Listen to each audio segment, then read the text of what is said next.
Hello friends, welcome to the political philosopher. Friends, हम लोग mission JRF के लिए अभी टेस्ट सीरीज की जो एक श्रृंखला चला रहे हैं, या कह लें कि एक प्रैक्टिस सेशन जो हमारा चल रहा है, वो आज पार्ट नंबर 3 हम उसके बारे में डिस्कस करेंगे।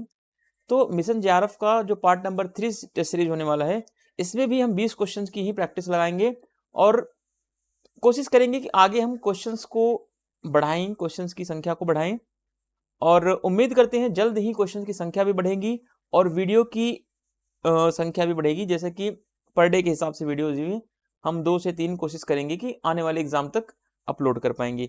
तो चलते हैं अपने पहले क्वेश्चन की तरफ और देखते हैं पहला क्वेश्चन हमारा क्या है। प्लीज़ चैनल पर आप लोग अगर नए हैं तो चैनल को ज्वाइन कीजिए, टेलीग्राम चैनल को आप ज्वाइन कर सकते हैं। यहाँ से आपको क्वेश्चंस की PDF मिल जाएंगी। यूट्यूब चैनल का लिंक है, यहाँ से भी आप डायरेक्टली जाकर के चैनल को लाइक, सब्सक्राइब और शेयर जरूर कीजिए। चलिए, पहला क्वेश्चन है हमारा, क्वेश्चन नंबर 1। निम्नलिखित में से कौन सा सुधार मैरी वॉलस्टनक्राफ्ट द्वारा सुझाया नहीं गया है? ठीक है, मैरी वॉलस्टनक्राफ्ट ने कौन सा सुधार नहीं सुझाया है? तो महिलाओं को शिक्षित करना, ये इनका सुझाव है, तो बिल्कुल सही है। महिलाओं को उन्हें अच्छे साथी, पत्नियां, माँ और नागरिक बनने के लिए प्रशिक्षित किया जाना चाहिए। तो ये स्टेटमेंट बिल्कुल मैरी वॉलस्टनक्राफ्ट के अकॉर्डिंग नहीं है, बिल्कुल गलत है। मैरी वॉलस्टनक्राफ्ट कहती हैं कि महिलाओं के पास अपने स्वयं के निर्वाचित प्रतिनिधि होने चाहिए, तो बिल्कुल सही बात है। तो इनमें से कोई नहीं वाला, ये वाला तो हो ही नहीं सकता। तो इस हिसाब से ऑप्शन नंबर आपका बी सही हो जाएगा कि वॉलस्टनक्राफ्ट ने कभी भी ऐसा नहीं कहा कि एक औरत को अच्छी पत्नी बनाया जाए, अच्छी माँ बनाया जाए, या अच्छे साथी बनाने के लिए उन्हें प्रशिक्षित किया जाए, ट्रेनिंग दिया जाए। ठीक है, तो ऐसा क्यों जरूरी है कि क्या महिलाओं को ही माँ बनाया जाए या उनको परवरिश करने के लिए परिवार में रखा जाए? तो मैरी वॉलस्टनक्राफ्ट ने ऐसा कुछ भी नहीं कहा है। ठीक है, मैरी वॉलस्टनक्राफ्ट का कहना है कि महिलाएं भी पुरुषों के जितना ही उनको अधिकार मिलना चाहिए। ये नारीवादी, उदारवादी नारीवाद की माँ है, आप ध्यान रखेंगे, उदारवादी नारीवाद की माँ, जननी भी कहते हैं इनको।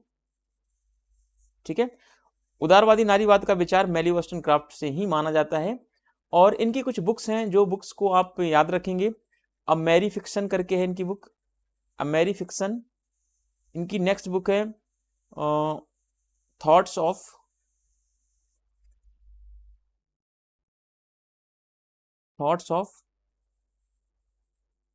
एजुकेशन ऑफ डॉटर्स, ये इनकी बुक्स है। इनकी और बुक हैं जैसे कि a vindication of the rights of man, a vindication of the rights of women, ये दोनों बुक्स हैं इनकी। तो ये सारी बुक्स आप याद रखेंगे, कोशिश करेंगे कि इनकी बुक्स को आप सीक्वेंस में याद रखें, क्योंकि एग्जाम में सीक्वेंस में इनकी बुक्स को पूछा गया है और पूछे जाने की चांसेस हमेशा बने रहते हैं। Which one of the following reforms is not suggested by Mary Wollstonecraft? Women must be educated, तो बिल्कुल सही है। ये महिलाओं के अधिकारों की बात करती है, उनके एजुकेशन की बात करती हैं। ये नहीं कहती कि they must be train to be good companion, wives, mother and citizens, तो ये इन्होंने नहीं कहा है। इन्होंने कहा है कि महिलाओं को उतना ही अधिकार मिलना चाहिए जितना पुरुषों को मिला हुआ है। They must have their own elected representatives, बिल्कुल ये सही बात है। तो गलत बात पूछा गया है, तो गलत बात जो है ये बी वाला है, तो ऑप्शन नंबर बी आपका करेक्ट हो जाएगा।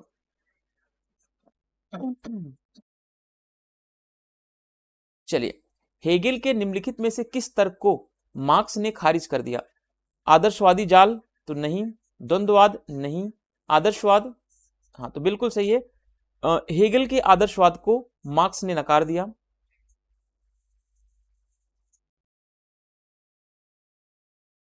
ठीक है, हेगेल ने बताया कि समूची दुनिया का जो विकास है, समूची दुनिया का जो सार तत्व है, वो है चेतना, हेगेल कहता है। वहीं पर मार्क्स ने कहा कि जो समूची दुनिया का विकास है, जो समूची दुनिया आगे बढ़ रही है, इसका सार तत्व है भौतिक पदार्थ। हेगल कह रहा है चेतना में गति होती है जिससे समाज संसार आगे बढ़ता है, जबकि मार्क्स कहता है कि भौतिक पदार्थों में गति होती है जिससे वाद प्रतिवाद और संवाद के माध्यम से समाज आगे बढ़ता रहे। ठीक है, तो भौतिकवाद का जो सिद्धांत लिया है मार्क्स ने, ये फायरबाख से लिया है। और फायरबाख के भौतिकवाद को मार्क्स ने कहा कि ये भद्दा भौतिकवाद है, भद्दा भौतिकवाद है। द्वंद्ववाद जो है हीगल से लिया इसने, लेकिन इसने हीगल के द्वंद्ववाद की भी आलोचना की है, क्योंकि हीगल के द्वंद्ववाद में चेतना की प्रधानता है, जिसको मार्क्स ने नकार दिया।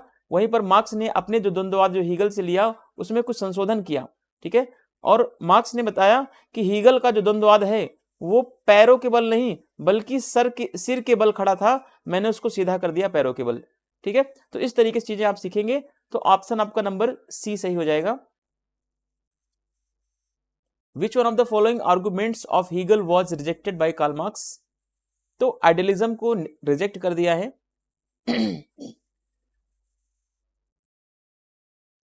चलिए क्वेश्चन नंबर 3 देखते हैं। कन्फ्यूशियस का दर्शन रेन, ठीक है, कन्फ्यूशियस का दर्शन रेन है।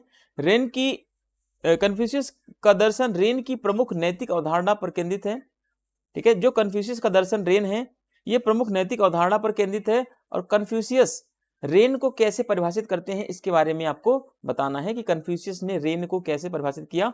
क्या रेन किसी की कीमत पर व्यक्तिगत धन और सामाजिक स्थिति की खोज है? तो नहीं, तो यह व्यक्तिगत धन और सामाजिक स्थिति की खोज बिल्कुल भी नहीं है रेन। नेक्स्ट देखते हैं, रेन जो है शासकों का अपनी प्रजा पर शासन और नियंत्रण करने का दैवीय अधिकार है, तो ये भी गलत है। रेन वैराग्य और सहज समझ का अभ्यास है जो आध्यात्मिक ज्ञान की स्थिति के लिए प्रयास करता है। नहीं, ये आध्यात्मिक ज्ञान नहीं बल्कि रेन जो है ये नैतिक ज्ञान पर ज्यादा बल देता है, मॉरल एजुकेशन पर ज्यादा फोकस करता है, इस हिसाब से ये भी गलत हो जाएगा। रेन दो आकृतियों द्वारा दर्शाया गया गुण है, जिसमें मानव को दर्शाता है, दूसरा दो को दर्शाता है जो सामाजिकता पहलू और दूसरों के प्रति विचारशील होने के परोपकारी व्यवहार को सुझाव देता है। तो ऑप्शन नंबर डी आपका करेक्ट हो जाएगा। यहां पर आपको Confucius philosophy centers on the key ethical concept of a rain. How does Confucius define the rain? ठीक है, तो इसने रेन को डिफाइन किया है कि rain is a virtue presented by two figures, ठीक है। रेन क्या है? एक वर्च्यू है जो दो फिगर्स के द्वारा प्रेजेंट किया गया है, जिसमें वन है ह्यूमन, अदर वन है two, suggesting the sociability aspects and altruistic behaviour of the being considerate of the others, ठीक है। डी ऑप्शन आपका बिल्कुल करेक्ट हो जाएगा। देखिए हमारा यहां पर मोटिव ये है कि हम ज्यादा से ज्यादा क्वेश्चन को एग्जाम तक सॉल्व करें, ठीक है। अभी यहां पर हम बहुत ज्यादा डिटेलिंग में चीजों को नहीं समझेंगे, क्योंकि जो जरूरत है, जहां पे जरूरत है कि आपको, मुझे लगता है कि यहां पर डिटेल में चीजों को समझाना चाहिए, वहां मैं समझा दूंगा, ठीक है। बाकी आप चिंता ना कीजिए, इसके ऊपर कन्फ्यूशियस के ऊपर प्लेटो अरस्तु है ना, हॉब्स, लॉक, रूसो, मैकियावेली, इन सब के ऊपर अलग से भी प्लेलिस्ट बनाऊंगा मैं। जैसे पॉलिटिकल थ्योरी में एक एक चैप्टर के ऊपर मैंने प्लेलिस्ट पे क्वेश्चन बना रखा है, वैसे ही वेस्टर्न पॉलिटिकल थॉट के ऊपर भी मैं एक एक चैप्टर के ऊपर अलग अलग क्वेश्चन बनाऊंगा। आप उसके लिए परेशान मत होइए। अभी आपका ये पूरा मिला जुला टॉपिक है, मिला जुला क्वेश्चन है, इसके लिए आप परेशान मत होइए कि क्वेश्चन कम मिल रहे हैं, ज्यादा मिल रहे हैं ना। अभी आप बस क्वेश्चन की प्रैक्टिस करते जाइए, एग्जाम तक आपका एग्जाम क्लियर हो जाएगा, फिर आप अगली प्रिपरेशन के लिए तैयारी अपनी करिए, ठीक है। अब देखिए कन्फ्यूशियस दर्शन में रेन का अनुवाद अक्सर परोपकार, मानवता या मानवता के रूप में किया जाता है। तो ये कुछ पॉइंट्स है मैंने यहाँ पे ऐड किए हैं, इनको आप अपने नोट्स में जैसे भी चाहें आप इनको ऐड कर सकते हैं। रेन क्या है? यह एक मौलिक अवधारणा है, ध्यान रखना। रेन शब्द को उन घटकों में विभाजित किया जा सकता है जिनका अर्थ दो और व्यक्ति हैं जो रिश्तों और पारस्परिक संबंधों पर जोर देते हैं। बिल्कुल सही बात है। रेन एक व्यक्ति के भीतर सभी संभावित गुणों और नैतिकता को समाहित करता है, मोस्ट इंपॉर्टेंट है, ठीक है। रेन में क्या होता है कि एक व्यक्ति के अंदर जितने भी संभावित गुण हैं, जितने भी नैतिकता हैं, वो रेन के अंदर समाहित होते हैं, ठीक है। यह दूसरों के प्रति, रेन जो है दूसरों के प्रति सहानुभूति रखता है, परोपकारिता और दया की भावना का प्रतिनिधित्व करता है, और दूसरों के प्रति वैसा ही व्यवहार करने का विचार रखता है जैसा कोई चाहता है कि दूसरे भी उस अपने प्रति वैसा व्यवहार करे, ठीक है। इसको हम कह सकते हैं कि ये स्वर्णिम नियम है, यह स्वर्णिम नियम का ये प्रतिध्वनि है, ठीक है। कन्फ्यूशियस के नैतिक ढांचे में रेन की प्राप्ति ये यानी धार्मिक न्याय और ली की प्राप्ति अनुष्ठान की औचित्य खेती के साथ जुड़ी हुई है, और ये तीनों व्यक्तिगत व्यवहार और सार्वजनिक नीति के लिए नैतिक मार्गदर्शन प्रदान करने वाली एक त्रैमासिक परस्पर क्रिया बनाते हैं। रेन केवल ऐसे गुणों के संज्ञान के बारे में नहीं है, बल्कि दैनिक जीवन में इन सिद्धांतों के सुसंगत और अभ्यस्त अधिनियम के बारे में रेन का कॉन्सेप्ट सामने आता है। यह अधिनियम कन्फ्यूशियस के विचार में इस सिद्धांत पर अभ्यास की प्रधानता पर प्रकाश डालती है। स्थिर नैतिक चिंतन के बजाय सक्रिय सदाचारी जीवन को यह प्रोत्साहित करती है। ध्यान रखना कि यह स्थिर नैतिक चिंतन के बजाय सदाचारी जीवन को यह प्रोत्साहन देती है। ठीक है,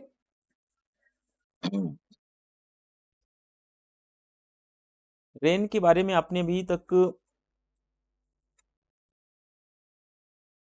जो भी क्वेश्चन देखा है आप इनको अच्छे से जरूर याद करेंगे, क्योंकि ऐसे क्वेश्चन नेट में हमेशा पूछे जाते हैं। In Confucian philosophy ren often translated as a benevolence, humanity and humanness is a fundamental concept. ठीक है, तो ये मोस्ट इंपॉर्टेंट पॉइंट्स हैं। The term ren can be broken into two part components, दो कंपोनेंट्स इनको तोड़ा जा सकता है, जैसे कि टू एंड पर्सन्स, दो इसके कंपोनेंट्स होंगे। Emphasizing relationship between the interpersonal interaction के बीच में इसमें एक रिलेशनशिप बनता है। Rain encompasses all possible virtues and morality within the person, तो मोस्ट इंपॉर्टेंट है, इनको भी आप याद रखेंगे। It represents a sense of empathy, altruism and compassion towards their expressing the idea of behaving towards other, one of the other would want to the other behave towards oneself, an echo of the golden rule. In Confucius ethical framework, the attainment of a rein is associated with the cultivation of yi, जो righteousness से है, जो justice से है, and ली जो है ritual property से है या प्रोप्राइटी से है। ठीक है, and these three form of triadic interplay providing moral guidance for the individuals behaviour and the public policy. Ren is not just about cognition of such virtues, but about the consistency and the habitual enactment of these principles in a daily life. This notion highlights the primacy of practice over theory in the Confucian thought, encouraging active virtuous living rather than the static moral contemplation. Important है, इसको आप star बना लीजिएगा। चलिए next question देखते हैं। Question आपको अगर अच्छे लगे तो प्लीज कमेंट जरूर कीजिएगा, और कमेंट करते हैं थोड़ी सी मेरी भी मोरलिटी बढ़ती है, और मैं भी इंसान हूं यार, मैं भी फ्रस्ट्रेशन होता हूं कि वीडियो बनाता हूं नहीं चलता है, व्यूज कम आते हैं। तो ये सबके साथ एक कॉमन सेंस है, एक ह्यूमन बीइंग के साथ होता है। तो प्लीज आप लोग भी परेशान होते हैं जब आप क्वेश्चन लगाते हैं, क्वेश्चन की प्रैक्टिस करते हैं, तो आपने 100 क्वेश्चन किया, आपके केवल 50 क्वेश्चन सही हुए, तो आप फ्रस्ट्रेशन में जाते हैं। आपको भी लगता है यार हमने इतनी मेहनत से 4 साल पढ़ाई की और हमारा नेट में रिजल्ट केवल 50 से 55 क्वेश्चन जा रहा है। तो ये एक ह्यूमन बीइंग का नेचर होता है कि भाई हमने उतनी मेहनत की, उसके अकॉर्डिंग हमें उसका रिजल्ट नहीं मिला। ठीक है, तो उस पर आप थोड़ा सा ध्यान दीजिए, आप पढ़ते भी रहिए और वीडियो को शेयर भी करते रहिए। अगर क्वेश्चन का स्टैंडर्ड पसंद आ रहा हो तो प्लीज कमेंट भी कीजिएगा। ठीक है, हॉब्स का नैतिक सिद्धांत स्पष्ट रूप में या अस्पष्ट रूप से क्या है? ठीक है, क्या तर्कसंगत अहंकार है, यह तर्कसंगत परोपकारिता है, यह धर्मशास्त्र है, यह नैतिकता में सार्वभौमिकता है? तो ये सब तीनों नहीं होंगे। तर्कसंगत अहंकार बिल्कुल सही है, तो रैशनल इगोइज्म है। ठीक है, Hobbes moral theory is clearly formulated as a rational egoism.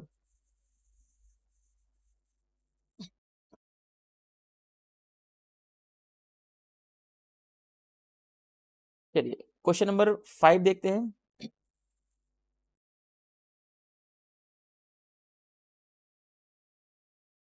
अरस्तु के दर्शन के बारे में कथन से निम्नलिखित में से कौन सा निष्कर्ष निकाला जा सकता है? नीचे कुछ कथन दिए गए हैं और अरस्तु के दर्शन के बारे में हमें पता करना है कि कौन कौन से स्टेटमेंट इसमें सही है और कौन से नहीं। ठीक है, कौन सा निष्कर्ष आप इसमें से निकाल सकते हैं? चलिए ऑप्शन नंबर 1 देखते हैं।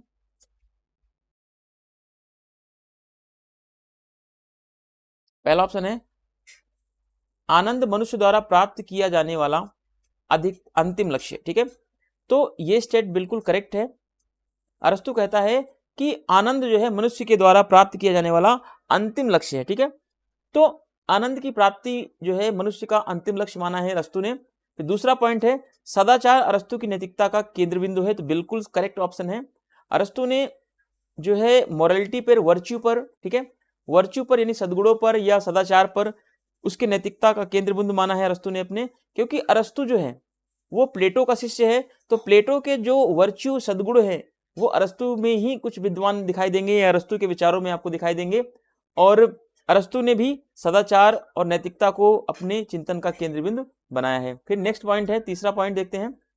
आत्मा 3 भागों से बनी है, तर्क संगत, क्षुधावर्धक और आध्यात्मिक। तो ये 3 बातें अरस्तु कहता है कि आत्मा जो है, आत्मा के बारे में आपने पढ़ा होगा अरस्तु के आत्मा संबंधी विचार, ठीक है, मैंने पढ़ाया था वीडियो में, देख लिया आपने अगर अभी नहीं देखा है तो वीडियो को जरूर देखिएगा जब टाइम मिले आपको। तो आत्मा के 3 भाग में है, तर्कसंगतता है, क्षुधावर्धक है और आध्यात्मिकता है। 3 चीजों से आत्मा बनती है। तो ये चीजें आप अपने नोट्स में जरूर ऐड कीजिए। अगर वीडियो नहीं बनाया होगा मैं, या फिर कह सकते हैं कि अगर वो पॉइंट्स ऐड नहीं हुआ होगा आत्मा के संबंध में अरस्तु के विचारों को, तो प्लीज, मैंने आपको पहले बताया था कि कोई भी पीपीटी, कोई भी टॉपिक एक बुक या एक पीपीटी एक स्लाइड्स में कंप्लीट नहीं हो सकती। तो मैंने कहा था आपसे कि जो चीजें रह जाएंगी वो मैं क्वेश्चंस के थ्रू आपको कंप्लीट करवा दूंगा। आप पीपीटी को पढ़िए अच्छे से, पीडीएफ को पढ़िए और वीडियो को देखिए। जो चीजें आपको पीपीटी और वीडियो में नहीं मिलेंगी वो यहाँ क्वेश्चन में कवर करा दी जाएंगी, आप उसके लिए चिंता मत कीजिए। तो इस हिसाब से निष्कर्ष जो है डी निकल रहा है, तीनों ऑप्शन बिल्कुल करेक्ट है, ठीक है। चलिए, which one of the following conclusions can be drawn from the statement about the Aristotle's philosophy, happiness is the ultimate goal to be achieved by man, तो बिल्कुल सही है, ठीक है। Virtue is the centre of Aristotle's ethics, तो बिल्कुल सही है, क्योंकि ये प्लेटो का शिष्य है। तो प्लेटो के विचार जो हैं अरस्तु के विचारों में आपको दिखाई देंगे, चाहे वो सद्गुण के विचार हो, चाहे नैतिकता के विचार हो, ठीक है।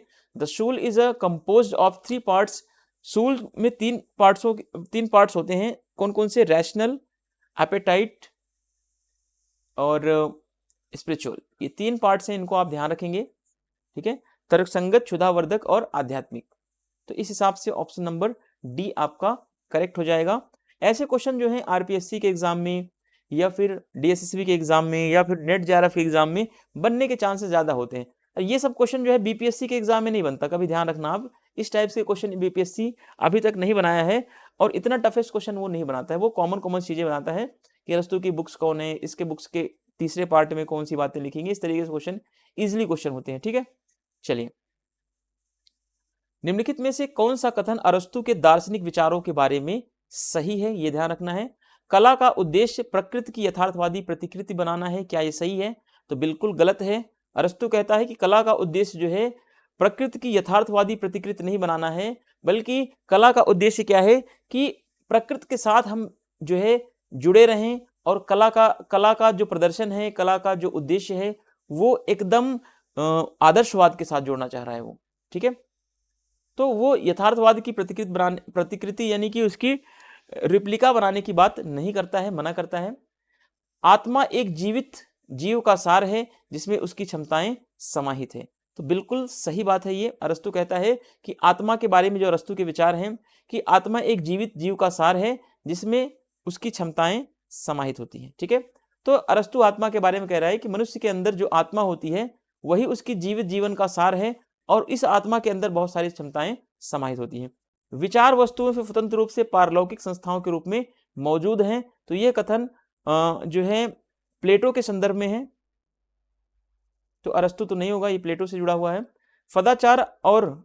सदाचार अति और न्यूनता की 2 चरम सीमाओं के बीच संबंध कायम है, तो ये भी विचार अरस्तु के संबंध में तो है, लेकिन जो अरस्तु के दार्शनिक विचारों से ये जुड़ा हुआ नहीं है, तो ये अरस्तु के आध्यात्मिक दर्शन से जुड़ा हुआ नहीं विचार है, लेकिन अरस्तु से जुड़ा हुआ विचार है, क्योंकि आपको यहाँ पे देखने को मिलेगा सदाचार और अति न्यूनता की 2 चरम सीमाओं के बीच का जो संयम है यह अरस्तु के माध्य सिद्धांत से जुड़ा हुआ है, ना कि उसकी आत्मा से जुड़ा हुआ है, ठीक है। तो ये विचार जो है अरस्तु की माध्य चिंतन से जुड़ा हुआ है, माध्य सिद्धांत, जो मिडल पाथ का सिद्धांत है अरस्तु का। ये सदाचार और अति न्यूनता का जो सिद्धांत है ये जो है माध्य सिद्धांत यानी मिडल पाथ से जुड़ा हुआ है, ना कि दार्शनिक विचार से जुड़ा हुआ है, ठीक है। इस तरीके से आप क्वेश्चन को जब प्रैक्टिस करेंगे तो ऑप्शन नंबर आपका बी करेक्ट है। तो आप चीज़ों को एनालाइज करें, चीज़ों को सीखें। अब देखिए आपको एक एक करके यहाँ पे सारे ऑप्शन के बारे में नीचे आंसर आपको मिल जाएगा कि क्या उसका एक्सप्लेनेशन है।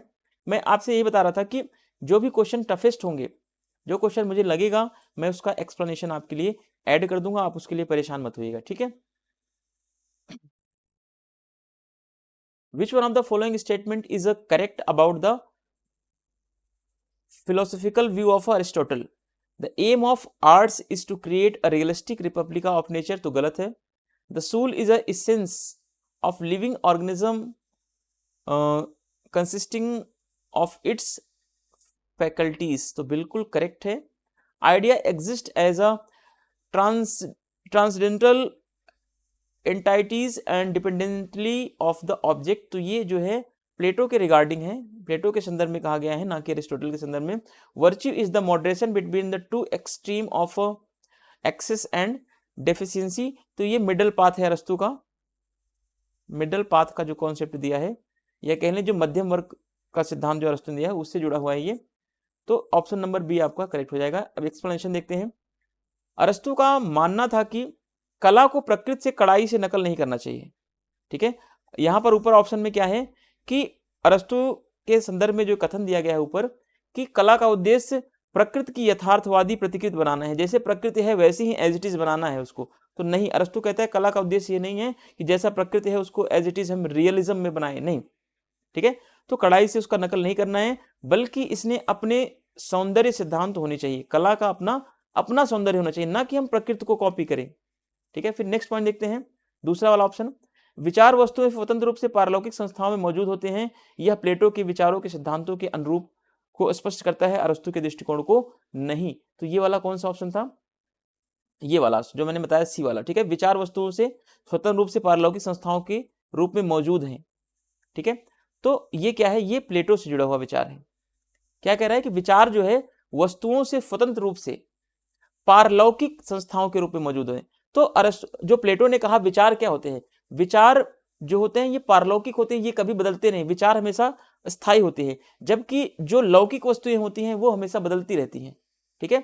तो अब अरस्तु का जो संदर्भ है वो इससे नहीं है, ये प्लेटो संदर्भित है, इसीलिए स्टेटमेंट ये गलत हो गया।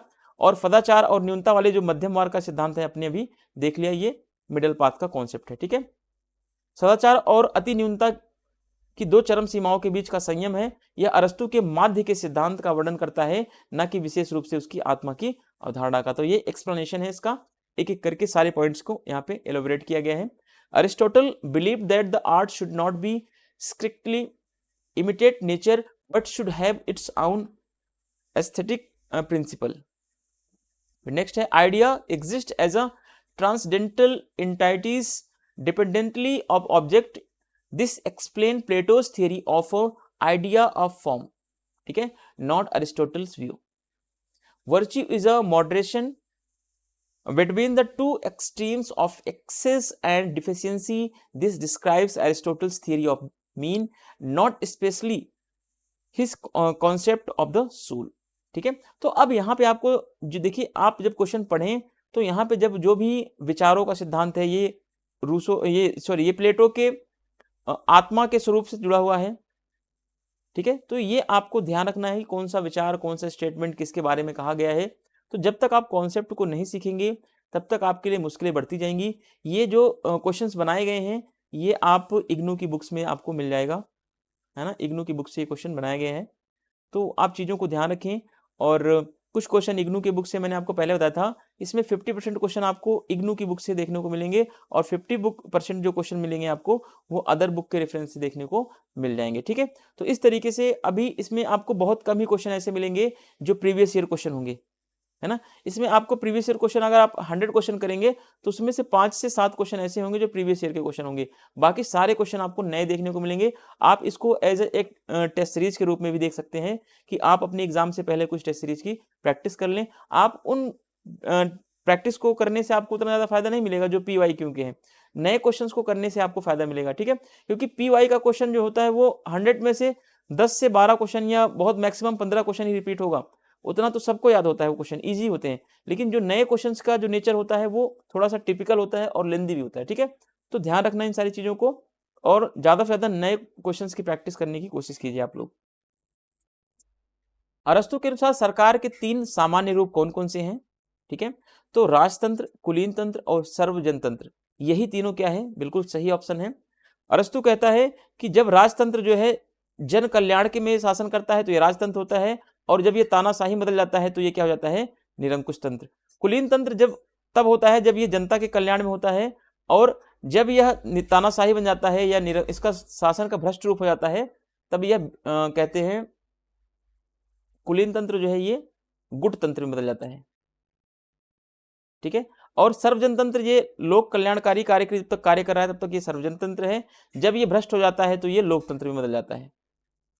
तो इस तरीके से मैंने सारा कुछ आपको पढ़ा रखा था पहले भी, और आपने अगर वीडियो वो सब नहीं देखी हैं तो प्लीज़ आप उनको देखिएगा जब आपको टाइम लगे। लेकिन अभी के लिए फिलहाल अगर आप दिसंबर वाले एग्जाम के लिए जा रहे हैं तो अभी यही सारे ऑप्शन को याद रखेंगे। ठीक है, according to the Aristotle there are 3 general forms of government, तो मोनार्की, एरिस्टोक्रेसी एंड ऑटोक्रेसी के बारे में ये कहता है।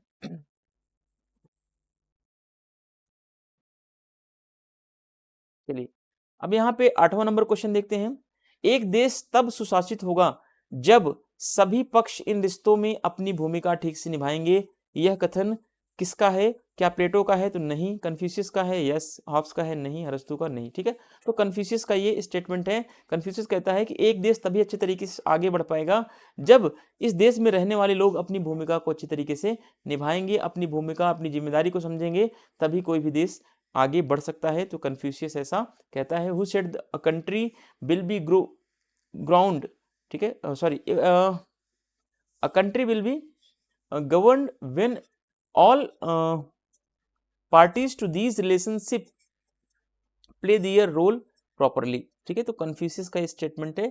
कन्फ्यूशियस मोस्ट इंपॉर्टेंट टॉपिक है आपका, प्लेटो भी है। इंपॉर्टेंट तो सारे हैं, देखो एग्जाम में किसके कहाँ से क्वेश्चन पूछ ले ये किसी को नहीं पता होता। ठीक है, तो आप लोग ये मत कहीं सोच के चलिए कि जो मैं क्वेश्चन करवा रहा हूँ यही एग्जाम में आएंगे। हाँ, ऐसा नहीं है कि मैं जो करवा रहा हूँ सारा वही एग्जाम में आएगा या यहीं से आएंगे।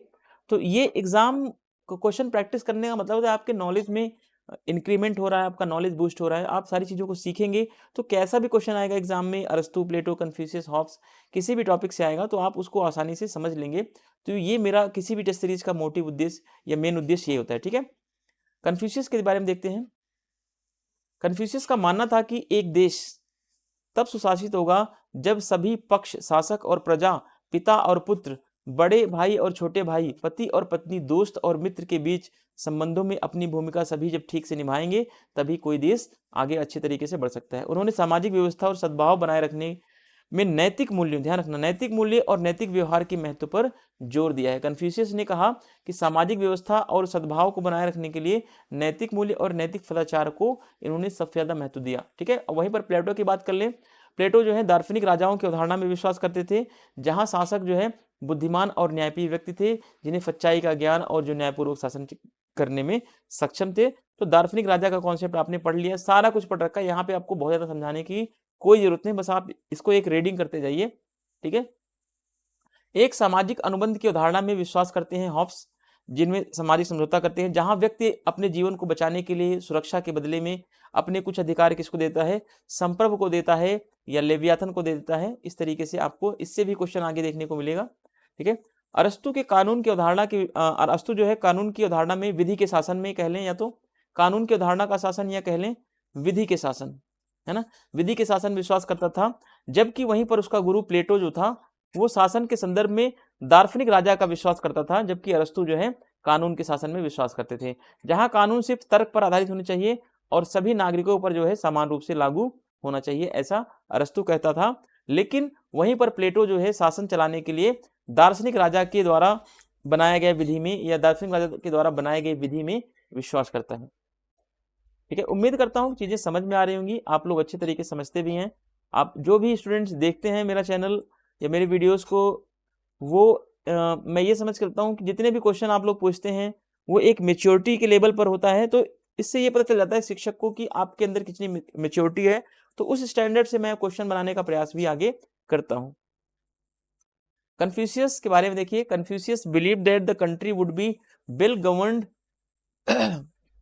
when all parties played their role properly in the relationship between ruler and subjects, father and son, elder brother and younger brother, husband and wife, friend and friends, ठीक है। He states the importance of a moral values and ethical behaviour in a maintaining the social order harmony, ठीक है। तो ये कहता है कि social order को कैसे हम मेंटेन कर सकते हैं, तो उसके लिए इसने मॉरल वैल्यू और इथिकल वैल्यू को ज्यादा इंपॉर्टेंट दिया है। प्लेटो ने बिलीव्ड किया है किसमें, फिलोसफर किंग में, where rulers were wise and just individuals who had the knowledge of truth and were able to rule justly. Hobbes ने क्या किया, Hobbes believed the concept of a social contract while where individuals give up some rights give up some of their rights to the sovereign exchange for the protection and security. Aristotle believed in the concept of the rule of law and whereas the should be based on the reason and applied to all equal citizens, equally to all citizens.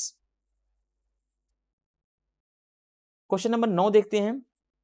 प्लेटो के अनुसार मनुष्य की आत्मा में 3 घटक होते हैं, जैसे ठीक है विवेक, साहस और क्षुधा, ठीक है। तो वहीं पर आपने अरस्तु की आत्मा में क्या क्या देखा था और अरस्तु की आत्मा के 3 घटक क्या क्या थे, कमेंट जरूर करें, ठीक है। अरस्तु की आत्मा के 3 घटक क्या हैं और प्लेटो की आत्मा के 3 घटक क्या हैं। प्लेटो की आत्मा के 3 घटक हैं विवेक, साहस और क्षुधा, ठीक है। तो बिल्कुल सही है। कारण देखते हैं, राज्य व्यक्ति का विराट रूप है या विहद रूप है, तो ये भी सही है। दोनों स्टेटमेंट सही हैं, लेकिन दोनों आपस में मैचिंग नहीं कर रहे हैं, दोनों एक्सप्लेनेशन नहीं कर रहे हैं। इस हिसाब से ऑप्शन नंबर बी सही हो जाएगा। दोनों सही हैं लेकिन आर ए की सही व्याख्या नहीं है। असर्शन फर्स्ट है, ए है। According to Plato the human soul consist of 3 components, conscience, courage and appetite, तो बिल्कुल करेक्ट है।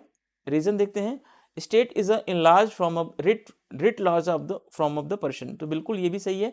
दोनों सही हैं लेकिन दोनों के एक्सप्लेनेशन करेक्ट नहीं है, ठीक है। आर ए की सही एक्सप्लेनेशन नहीं है, तो इस हिसाब से आपका ऑप्शन नंबर बी करेक्ट हो जाएगा।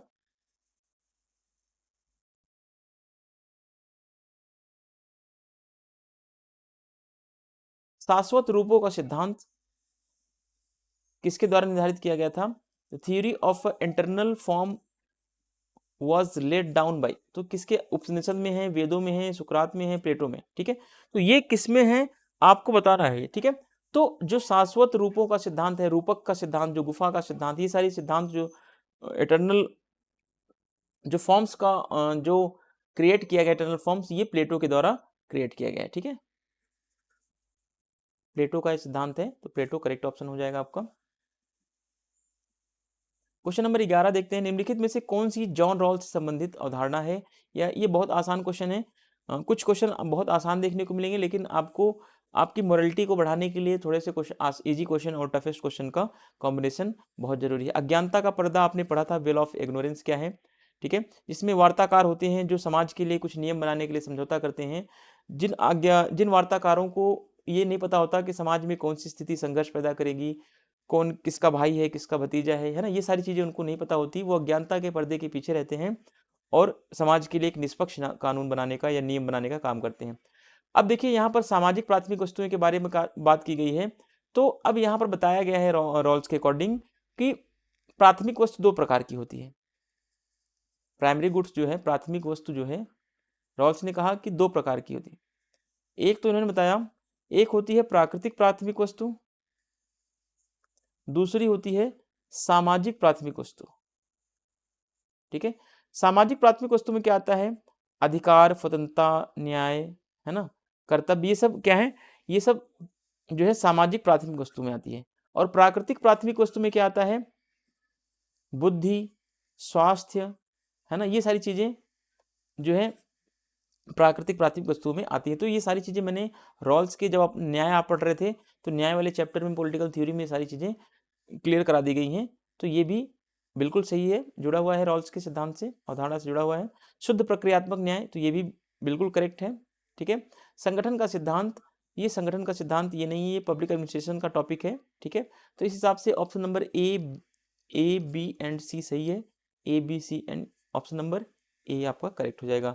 Which one of the following concept is associated with the John Rawls? तो veil of ignorance, social primary goods, pure procedural justice, ये भी सही है। ऑर्गेनाइजेशनल थ्योरी ये नहीं जुड़ा हुआ, ये पब्लिक एडमिनिस्ट्रेशन से है। तो 1, 2 and 3 A B C option आपका करेक्ट है।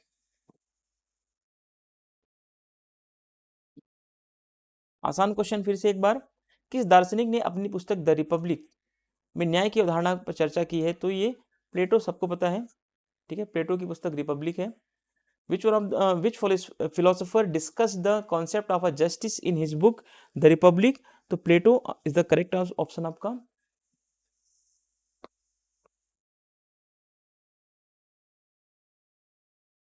अब क्वेश्चन नंबर 13 देखते हैं। उससे पहले एक बार माइक की क्वालिटी साउंड चेक कर लूँ, नहीं तो बाद में दिक्कत हो जाती है, फिर पता चलता है कि वीडियो सारी रिकॉर्ड हो गई और माइक में आवाज़ ही नहीं आई, है ना, फिर वो बहुत बहुत मतलब फ्रस्ट्रेशन होता है उसमें। चलिए क्वेश्चन देखते हैं। 13 नंबर क्वेश्चन है, हॉब्स का सामाजिक समझौते का सिद्धांत सुझाव देता है कि व्यक्ति सुरक्षा और व्यवस्था के बदले में कुछ स्वतंत्रताएं एक संप्रभु अधिकारी को सौंप देते हैं। तो बिल्कुल सही बात है भैया, करेक्ट है ऑप्शन नंबर 1। दूसरा स्टेटमेंट देखते हैं, हॉब्स का मानना था कि प्राकृतिक अवस्था में व्यक्ति शांतिपूर्ण और सामंजस्यपूर्ण जीवन जीते थे। तो ये गलत है। हॉब्स कहता है कि व्यक्ति जो है प्राकृतिक अवस्था में उसका जीवन कैसा था? पशुवत था, ठीक है, घृणित था। तो ये शांतिप्रिय जीवन नहीं था, बल्कि संघर्षपूर्ण अवस्था थी, पशुवत जीवन जीता था, जंगली जीवन था व्यक्ति का प्राकृतिक अवस्था में, एक दूसरे के प्रति संघर्ष की अवस्था थी प्राकृतिक अवस्था हॉब्स की। तो इस हिसाब से ऑप्शन नंबर 2 गलत हो जाएगा और ऑप्शन नंबर 1 आपका सही हो जाएगा। तो इसमें कौन सा सही है? ऑप्शन नंबर 2 सही है, एक सही है, बी वाला सही जाएगा, एक सही है और 2 गलत है, ठीक है, ऑप्शन नंबर बी आपका करेक्ट हो जाएगा। Consider the following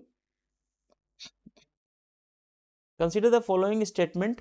Hobbes' social contract theory suggests that individuals surrender certain liberties to the sovereign authority in exchange of security and order. तो बिल्कुल करेक्ट है, फर्स्ट ऑप्शन आपका करेक्ट है, second आपका गलत है, ठीक है। Hobbes believed that in the state of nature individuals would live peacefully and harmonious. नहीं, स्टेट ऑफ नेचर में, हॉब्स के स्टेट ऑफ नेचर में पीसफुल एंड हार्मोनियस लाइफ कोई नहीं जीता था, यहाँ पर हमेशा क्लैश था, स्ट्रगल था, ठीक है, यहाँ पे वाइल्ड लाइफ जीवन था, ठीक है, कह सकते हैं। ऑप्शन नंबर बी आपका सही है, स्टेटमेंट 1 करेक्ट है, स्टेटमेंट 2 जो है वो इनकरेक्ट है, गलत है। फिर से कन्फ्यूशियस के बारे में एक क्वेश्चन है यहाँ पे। कन्फ्यूशियस के बारे में कौन सा कथन गलत है, ध्यान रखना। उन्होंने सभी के लिए शिक्षा की बात की, तो ये सही है, गलत नहीं है। उन्होंने नैतिक शिक्षा की अपेक्षा व्यवहारिक शिक्षा पर अधिक बल दिया, तो ये गलत हो सकता है, ठीक है। नैतिक शिक्षा की बजाय उन्होंने व्यवहारिक शिक्षा पर अधिक बल दिया, तो नहीं, उन्होंने नैतिक शिक्षा पर ज्यादा बल दिया अपेक्षाकृत व्यवहारिक शिक्षा के। व्यवहारिक शिक्षा पर कम दिया, नैतिक शिक्षा पर ज्यादा दिया, तो ये होना चाहिए था। इस हिसाब से ऑप्शन नंबर 1 सही है। सॉरी, उन्होंने सभी की शिक्षा की वकालत की, ये तो सही था। गलत कौन सा है? तो गलत जो है ऑप्शन नंबर आपका 2 गलत है, यानी कि बी वाला ऑप्शन आपका गलत है, ठीक है। उन्होंने नैतिक शिक्षा की अपेक्षा व्यवहारिक शिक्षा पर अधिक बल दिया, ठीक है। नहीं, उन्होंने उन्होंने नैतिक शिक्षा की अपेक्षा, एक मिनट सॉरी, गलत पूछा गया है कथन कौन सा है, ठीक है। तो उन्होंने नैतिक शिक्षा की अपेक्षा व्यवहारिक प्रशिक्षण पर अधिक बल दिया, तो नहीं, व्यवहारिक प्रशिक्षण पर अधिक बल उन्होंने नहीं दिया। नैतिक शिक्षा की अपेक्षा उन्होंने व्यवहारिक शिक्षा पर अधिक बल नहीं दिया, बल्कि नैतिक शिक्षा पर ही उन्होंने ज्यादा बल दिया था। तो बिल्कुल सही है आपका। तो ये वही वाला स्टेटमेंट गलत हो जाएगा, नैतिक शिक्षा पर ज्यादा, व्यवहारिक शिक्षा पर कम, ठीक है। बी वाला ऑप्शन आपका करेक्ट हो जाएगा, 2 वाला ऑप्शन गलत है। He advocates all he advocated education for all, तो बिल्कुल सही है। He stressed for more on practical training than the moral education, तो ये गलत हो जाएगा इस हिसाब से आपका। केवल 2 वाला गलत है, गलत पूछा गया है, इनकरेक्ट कौन सा है या करेक्ट नहीं है। अब लॉग के बारे में कुछ स्टेटमेंट देखते हैं, ठीक है। यहाँ पे ऐसे इस तरीके से क्वेश्चन नेट में पूछे जाते हैं या पूछे गए हैं या पूछे जाने की पॉसिबिलिटीज बहुत ज़्यादा होती है। तो मैंने कोशिश की है कि as it is a question ऐसा बनाया जाए। और मैं अपने कॉलेज में भी बहुत सारे टीचर से, प्रोफेसर से डिस्कस करता रहता हूँ क्वेश्चन के रिगार्डिंग, कैसे कैसे क्या होता है, कैसे पैटर्न्स का क्या चेंजेस हैं, क्या डिमांड्स हैं, है ना। तो वो सारी चीज़ें अपने एक लेवल पर डिस्कस करके तो क्वेश्चंस में मैं इनपुट अपना डालता हूँ और चीज़ों को पढ़ करके सारी क्वेश्चंस को एनालाइज करने के बाद, टॉपिक को एनालाइज करने के बाद सारी चीज़ें इनपुट की जाती हैं। ऐसा नहीं है कि एज किसी का क्वेश्चन देखा, किसी का क्वेश्चन उठा लिया, तो ये सारी चीज़ें नहीं होनी चाहिए। ठीक है, अब देखिए जॉन लॉक के राजनीतिक दर्शन के बारे में कौन से सही विकल्पों का चुनाव करना है हमें। लॉक की प्राकृतिक स्थिति की अवधारणा एक अराजक और क्रूर अस्तित्व को दर्शाती है, नहीं। लॉक की प्राकृतिक अवस्था जो है शांतिप्रिय अवस्था थी, क्रूर अवस्था नहीं थी। लॉक के दर्शन में क्रांति के अधिकार का तात्पर्य है कि नागरिक मनमाने कारणों से किसी भी सरकार के खिलाफ विद्रोह कर सकते हैं, तो ये भी गलत है। नागरिक जो है मनमाने कारण से सरकार के खिलाफ मनमाने कारण से विद्रोह नहीं कर सकते, ये बात तो गलत है। ठीक है, तो इस हिसाब से दोनों कथन क्या हैं, गलत हो जाएंगे। ठीक है, तो दोनों कथन क्या हैं, गलत है। इसमें ऑप्शन नंबर बी सही है। स्टेटमेंट 1 देखते हैं। Locke's concept of the state of nature depicts an anarchic and the brutal existence, तो नहीं, ये पीसफुल सिचुएशन थी, ये गलत हो जाएगा। The right of a revolution in Locke's philosophy implies that citizens can revolt against any government for arbitrary reasons. तो arbitrary reason से आप, लॉक ने ऐसा कहीं नहीं बोला कि arbitrary reason से लोग गवर्नमेंट के अगेंस्ट में प्रोटेक्शन करें, गवर्नमेंट्स को हटाएं, तो ऐसा नहीं है। तो रीजन वैलिड होना चाहिए था, मनमाना रीजन नहीं। तो दोनों ऑप्शन क्या हैं, गलत हो जाएंगे। बी वाला ऑप्शन आपका सही हो जाएगा। Both statements are incorrect. Question number 16 देखते हैं। रूसो के राजनीतिक विचार के बारे में निम्नलिखित दो कथनों पर विचार कीजिए। दो ही कथन दे रखे हैं, तो दो ही कथन पर विचार करेंगे, तो सीधी सी बात है इसमें। रूसो का मानना था कि प्राकृतिक अवस्था में मनुष्य मूलतः अच्छे और आत्मनिर्भर थे, तो ये बिल्कुल करेक्ट ऑप्शन है आपका। ठीक है, रूसो की प्राकृतिक अवस्था में मनुष्य कैसे थे, अच्छे थे, भोले भाले थे। ठीक है, रूसो ने असमानता और सामाजिक संघर्ष के स्रोत के रूप में निजी संपत्ति की आलोचना की, तो बिल्कुल सही बात है।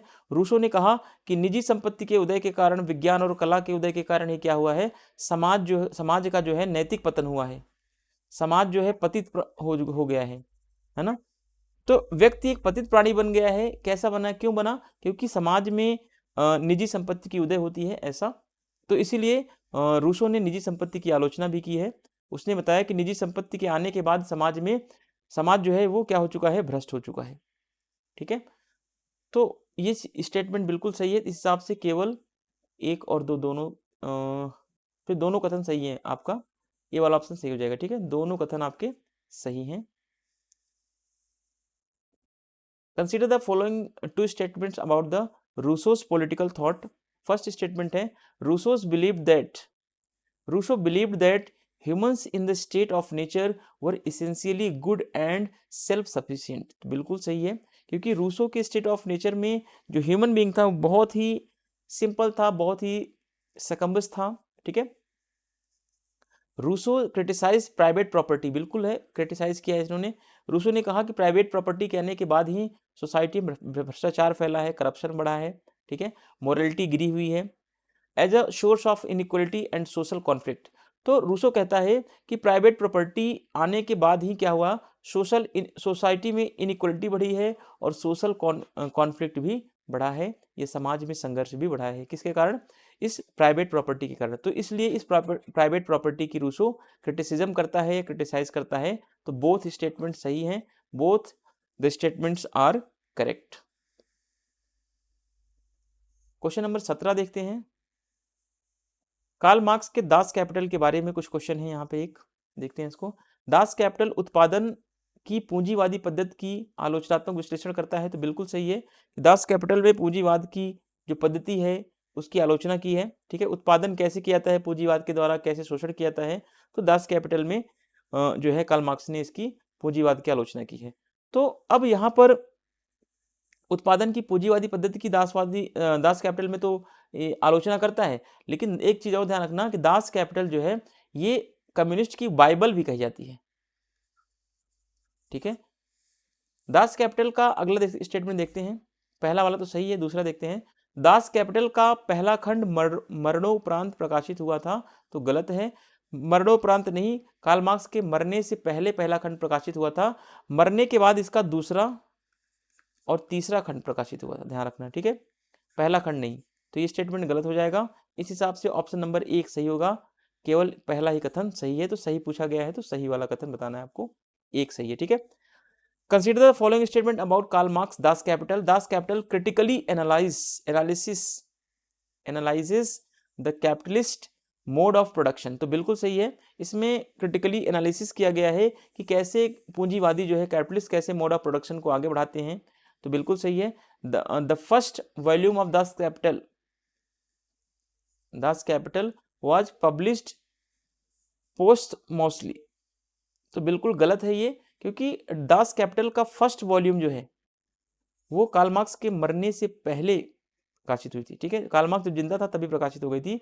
मरने के बाद कार्ल मार्क्स के सेकंड वॉल्यूम और थर्ड वॉल्यूम जो है वो पब्लिश होती है। तो इस हिसाब से ऑप्शन नंबर ए सही हो जाएगा। स्टेटमेंट फर्स्ट करेक्ट है, तो करेक्ट पूछा गया है इसमें, ये बताना है आपको करेक्ट कौन सा है। चलिए आसान क्वेश्चन आपके मोरलिटी को थोड़ा हाई करने के लिए, जॉन स्टुअर्ट मिल को खोखली स्वतंत्रता का पैगंबर किसने कहा है? तो सबको पता है, ये मैं क्वेश्चन नहीं बताऊंगा, आप इसका आंसर कमेंट में जरूर बताइएगा, ठीक है। Who called John Stuart Mill a proponent of a empty freedom. फिर थोड़ा सा अगला क्वेश्चन है 19 नंबर क्वेश्चन, गुफा के बारे में प्लेटो के रूपक का उद्देश्य निम्नलिखित में से क्या बताना था, या क्या बताना है? क्या आदर्श राज्य की संरचना है? तो नहीं। आत्मज्ञान और वास्तविकता को समझने की प्रक्रिया है? तो बिल्कुल सही है, क्योंकि गुफा के बारे में प्लेटो ने कहा कि गुफा के संदर्भ में इसने बहुत सारी शब्दावलियां दी, भीतरी आंखें, है ना, इनवर्ड आइज, जो भीतरी आंखें खुल जाती हैं, आत्मज्ञान आ जाता है, व्यक्ति सत्य असत्य को पहचान लगता है। तो इसमें आत्मज्ञान और वास्तविकता को पहचानने की बात की गई है कि क्या वास्तविक है, क्या नश्वर है, क्या पारलौकिक है, क्या इहलौकिक है, ठीक है। दोनों चीजों के बारे में बताया गया है। लोकतंत्र के महत्व को तो ये नकारता ही है, प्लेटो ने तो लोकतंत्र को स्वीकार ही नहीं किया। लोकतंत्र को तो ये कहता है सबसे गंदा शासन है ये, अत्याचार के खतरे के बारे में भी नहीं कहता है, ठीक है। तो ये बी वाला ऑप्शन आपका करेक्ट हो जाएगा। Plato's allegory of the cave aims to convey which of the following. तो the structure of a ideal state, नहीं। तो आइडियल स्टेट के स्ट्रक्चर में उसने बताया कि आदर्श राज्य में 3 वर्ग होंगे। आदर्श राज्य में राजा के बारे में उसने बताया कि जो फिलोसफर होगा, ठीक है, सोल्जर क्लास और फिलोसफर क्लास और जो है प्रोडक्शन क्लास, 3 क्लास होंगे। इन तीनों क्लास जब अपना अपना काम करेंगे तभी एक आदर्श राज्य का निर्माण होगा, ठीक है। तो वो आदर्श राज्य का निर्माण वो क्लास के डिवीजन में बताता है। केव के बारे में पूछा गया, तो केव का क्या मतलब था, केव का सिद्धांत उसने क्यों दिया, ठीक है। तो केव का सिद्धांत उसने दिया the process of enlightenment and understanding of the reality, कि उसने बताया गुफा के माध्यम से रियलिटी को समझो। आप लोग जो अभी आग के प्रकाश को, ठीक है, जो आप फायर की लाइट को आप रियल लाइट समझ रहे हो, वो रियल लाइट नहीं है, ठीक है। वो कहता है रियल लाइट तो सन की लाइट है, उसको समझो, ठीक है। आपकी इनवर्ड आइज खुलनी चाहिए, आपको पता होना चाहिए क्या मोरल है, क्या क्या मॉर्टल है, क्या इमॉर्टल है, ठीक है। To the importance of the democracy, तो इसने प्लेटो ने कभी भी डेमोक्रेसी को इम्पोर्टेंस नहीं दिया है, ध्यान रखना। इसने डेमोक्रेसी को क्रिटिसाइज किया है। डेंजर्स ऑफ द टायरेनी, तो ये भी गलत है। तो ऑप्शन नंबर आपका बी सही है। लास्ट क्वेश्चन है, प्लेटो ने सोफिस्टों की आलोचना में कहा कि वे ऐसे आध्यात्मिक सामानों के शिक्षक हैं जिन्हें खरीदा और बेचा जाता है। तो बिल्कुल सही बात है, कथन तो बिल्कुल सही है, ठीक है। प्लेटो ने सोफिस्टों की आलोचना की, और प्लेटो ने सोफिस्टों की आलोचना के संदर्भ में कहा कि वे ऐसे आध्यात्मिक गुरु हैं या आध्यात्मिक शिक्षक हैं जिनको खरीदा और बेचा जा सकता है, कि आप पैसा दो और सोफिस्टों से ज्ञान लो, क्योंकि सोफिस्ट ऐसे थे जो पैसे के बदले में ज्ञान देते थे और इधर उधर भ्रमण करके ज्ञान बांटते रहते थे, उनको ज्ञान देने के बदले में वो पैसा लेते थे, ठीक है। तो इसलिए प्लेटो ने सोफिस्टों की आलोचना भी की है। कारण देखते हैं, कथन तो सही है। सोफिस्ट चिंतन मानवतावाद का विरोधी माना जाता है, तो गलत है, ये मानवतावाद का विरोधी नहीं है। सोफिस्ट चिंतन मानवतावाद का समर्थक है, ठीक है। तो कथन सही और कारण गलत है, कथन सही और कारण गलत है। इस तरीके से ऑप्शन नंबर आपका सी सही हो जाएगा।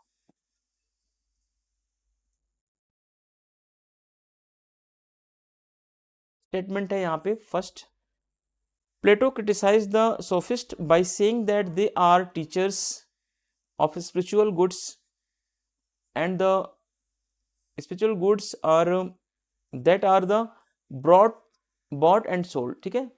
तो उन्होंने प्लेटो ने बताया कि ये जो सोफिस्ट होते हैं ये ऐसे टीचर्स है, स्पिरिचुअल टीचर्स है जिनको आप पैसा देकर उनसे कुछ भी ले सकते हैं और उनको आप बेच भी सकते हैं, ठीक है। फिर ये तो उसने बताया। और रीजन है क्या कि sophist thought is the consider oppose the humanism. Humanism तो नहीं, सोफिस्टों ने कभी भी ह्यूमनिज्म का अपोनेंट नहीं किया है, ठीक है। तो इस हिसाब से ऑप्शन सही है और रीजन क्या है गलत है, स्टेटमेंट सही है और रीजन क्या है रॉन्ग है। तो अब इस तरीके से आपका 20 क्वेश्चन कंप्लीट होता है। और 20 क्वेश्चन आपको पसंद आए होंगे तो आप प्लीज़ ज़रूर इसको ज़्यादा से ज़्यादा देखिए, ज़्यादा से ज़्यादा अपने नोट्स में क्वेश्चन की प्रैक्टिस करेंगे तो आपको चीज़ें समझ में आ जाएंगी। उम्मीद करता हूँ कि आप, जहाँ तक आप मेरी समझ है, आप इसमें 16 क्वेश्चन से ज़्यादा नहीं सही कर पाएंगे। अगर बहुत अच्छा पढ़ने वाला स्टूडेंट भी होगा वो 16 से 17 क्वेश्चन सही करेगा, इसके ऊपर वो नहीं कर पाएगा, गलती कर ही देगा 4 क्वेश्चन में। इसीलिए आप अभी से यहाँ पे प्रैक्टिस करके जाएंगे तो आप कोशिश करेंगे कि 20 के 20 सही कर पाएँ, ठीक है। कभी भी इस तरीके से क्वेश्चन देखिए सोफिस्ट के बारे में या फिर प्लेटो के बारे में या जो भी आपने वेस्टर्न थिंकर पढ़ा अभी, है ना, ये वेस्टर्न थिंकर कंप्लीट नहीं हुआ, आगे चीज़ें और भी आपको देखने को मिलेंगी। और नेक्स्ट वीडियो में फिर हम 20 क्वेश्चन की प्रैक्टिस लाएंगे। मिलते हैं नेक्स्ट वीडियो में, तब तक के लिए चैनल को लाइक सब्सक्राइब और शेयर जरूर करें और आप लोग प्रैक्टिस ज़्यादा लगाएं, ठीक है। चलिए मिलते हैं नेक्स्ट वीडियो में। Thank you, thanks for watching.